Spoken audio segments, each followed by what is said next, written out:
Kosmose, paukščių take, Saulės sistemoje, netoli Merkurijos atsirado planeta.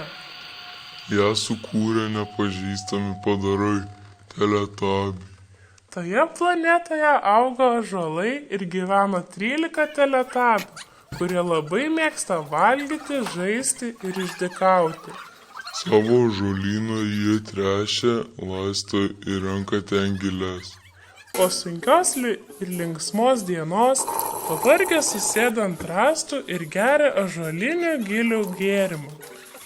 Jie augina ir gano žąsis ir žąsinius. Turi susirašę žąsinų sąrašą. Kartą jie nešė vandenį ąsočiuose. Pasirąžė vienas jų ir ąsa nulūžo. Sumanė tada pragręžti skylę ir prisegti ąsą sąvaržėle. Kai saulė užgeso, atskrido paslaptingas erdvėlis.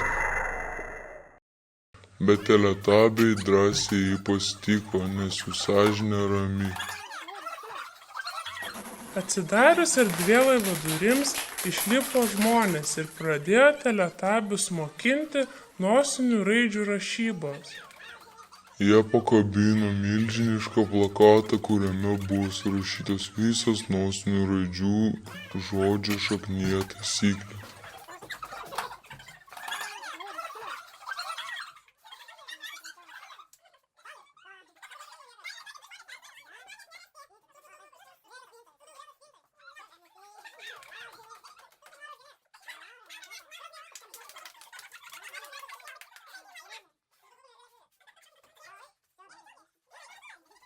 Nuo batuto pašokęs teletabis turėjo pasiekti teisingą debesėlį, kuriame buvo žodis su nosinė raide.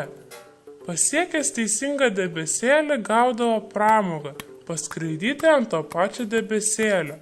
Jei suklysdavo, gaudavo dar vieną šansą pasitaisyti. Taip žmonės išmokė teletabius rašyti nosinės raides. Teletabiai išgarsėjo visame paukščių take kaip raštingiausia ir laimingiausia civilizacija.